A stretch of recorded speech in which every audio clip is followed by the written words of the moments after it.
नमस्कार। एक अजीब सी बात है ना?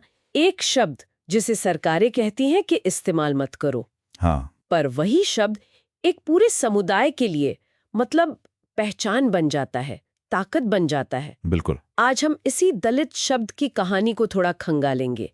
ये आया कहाँ से, कैसे इसका मतलब बदलता गया और ये इतना जरूरी क्यों हो गया? जी, और हमारे पास जो जानकारी है, जो लेख हैं, वो दिखाते हैं कि इसकी जड़ें काफ़ी गहरी हैं। हम्म। खासतौर पर दलित पैंथर आंदोलन से इसका एक बहुत गहरा नाता जुड़ता है। अच्छा। तो समझने वाली बात यही है कि कैसे एक शब्द, हम्म। आप देखिए, सामाजिक आंदोलनों का, पहचान की राजनीति का एकदम केंद्र बन गया। तो चलिए शुरू करते हैं इसके बिल्कुल बुनियादी मतलब से।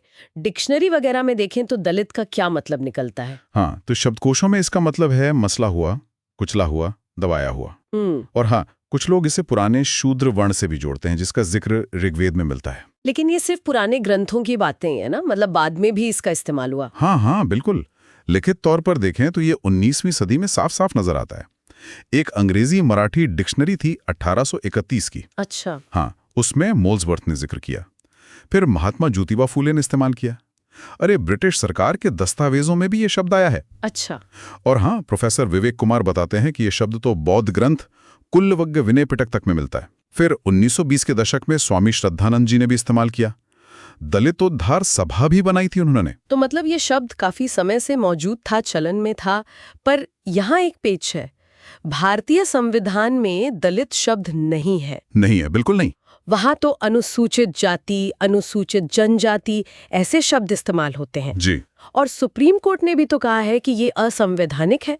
और वो राष्ट्रीय अनुसूचित जाति आयोग ने भी 2008 में मना किया था राज्यों को कि सरकारी दस्तावेजों में इसे ना लिखें। हाँ, यही तो विरोधाभास है ना, कि जब सरकार इसे नहीं मान रही, संविधान में नहीं है, तो फिर ये इतना ताकतवर कैसे बना, इसे राष्ट्रीय पहचान कैसे मिली? हाँ, कैसे? तो इसका बहुत बड़ा श्रेय जाता है 1972 में।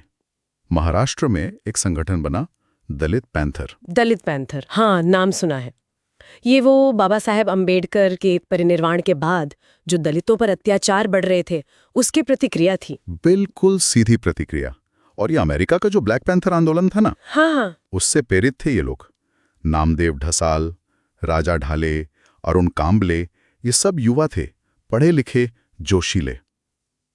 और इनका लक्ष्य एकदम साफ था, जो ब्राह्मणवादी जाति व्यवस्था है उसे चुनौती देना। और राजा ढाले का कोई लेख था जिसने काफी हलचल मचा दी थी। अरे, बहुत ज्यादा। आजादी की 25वीं सालगिरह पर वो छपा था और उसने सवाल खड़ा कर दिया था महाराष्ट्र में। क्या सवाल था? सवाल सीधा था कि भाई, आजादी के 25 साल हो गए, दलितों के लिए इस आजादी का मतलब क्या है? उनकी जिंदगी क्यों नहीं बदली? सोचने वाली बात है। उस एक लेख ने, आप समझिए, दलितों में एक नई चेतना भर दी। उन्हें लगा कि हाँ, अब आवाज उठानी है। दलित पैंथर ने उन्हें वो मंच दिया। सिर्फ प्रदर्शन नहीं, बल्कि साहित्य, कला, हर तरह से जाति व्यवस्था पर चोट की उन्होंने। तो ये आंदोलन सिर्फ महाराष्ट्र में ही रहा या फैला भी? नहीं, फैला। इसका असर गुजरात तक गया, दिल्ली, उत्तर प्रदेश, वहां भी महसूस किया गया। हालांकि ये बात भी सही है कि संगठन के अंदर कुछ मतभेद हुए और 1977 आते आते वो टूट गया। लेकिन तब तक वो अपना काम कर चुका था। उसने दलित शब्द को एक नई पहचान, एक नई शक्ति दे दी थी। और साहित्य का भी इसमें रोल रहा। आपने नामदेव ढसाल का जिक्र किया। बिल्कुल। ढसाल का काव्य संग्रह था गोलपिठा, 1972 में आया। वो इसी दौर का, इसी चेतना का एक बहुत महत्वपूर्ण दस्तावेज है। इसी आंदोलन और इसी तरह के साहित्य ने दलित शब्द को स्थापित कर दिया। और फिर राजनीति में इसकी एंट्री हुई, कांशीराम जी और बसपा। उसके बाद कांशीराम जी और उनका संगठन था DS4, यानी दलित शोषित समाज संघर्ष समिति। उन्होंने इस शब्द को उत्तर भारत में बहुत लोकप्रिय बनाया। अच्छा। और बसपा ने तो गांधी जी का दिया हुआ जो हरिजन शब्द था, हाँ, उसका पुरजोर विरोध किया और दलित शब्द को अपनाया। तो ये जो बिखरा हुआ शोषित समाज था, उसे एक झंडे के नीचे लाने वाला, एक राजनीतिक पहचान देने वाला शब्द बन गया ये। लेकिन ये जानना भी दिलचस्प है कि डॉक्टर अंबेडकर खुद कौन सा शब्द इस्तेमाल करते थे। हाँ, ये जरूरी है। डॉक्टर अंबेडकर ज्यादातर डिप्रेस्ड क्लासेस शब्द का इस्तेमाल करते थे। हालांकि ऐसा नहीं है कि दलित बिल्कुल नया था, जैसे मैंने कहा, पहले भी इस्तेमाल हुआ। राष्ट्रकवि निराला ने भी 1929 की एक कविता में इसे प्रयोग किया था। तो आज क्या स्थिति है? क्या अब भी इस शब्द को लेकर बहस होती है कि इसे इस्तेमाल करना चाहिए या नहीं? अरे, बहस तो खूब होती है, आज भी जारी है। कुछ लोग हैं जो इसे अपमानजनक मानते हैं।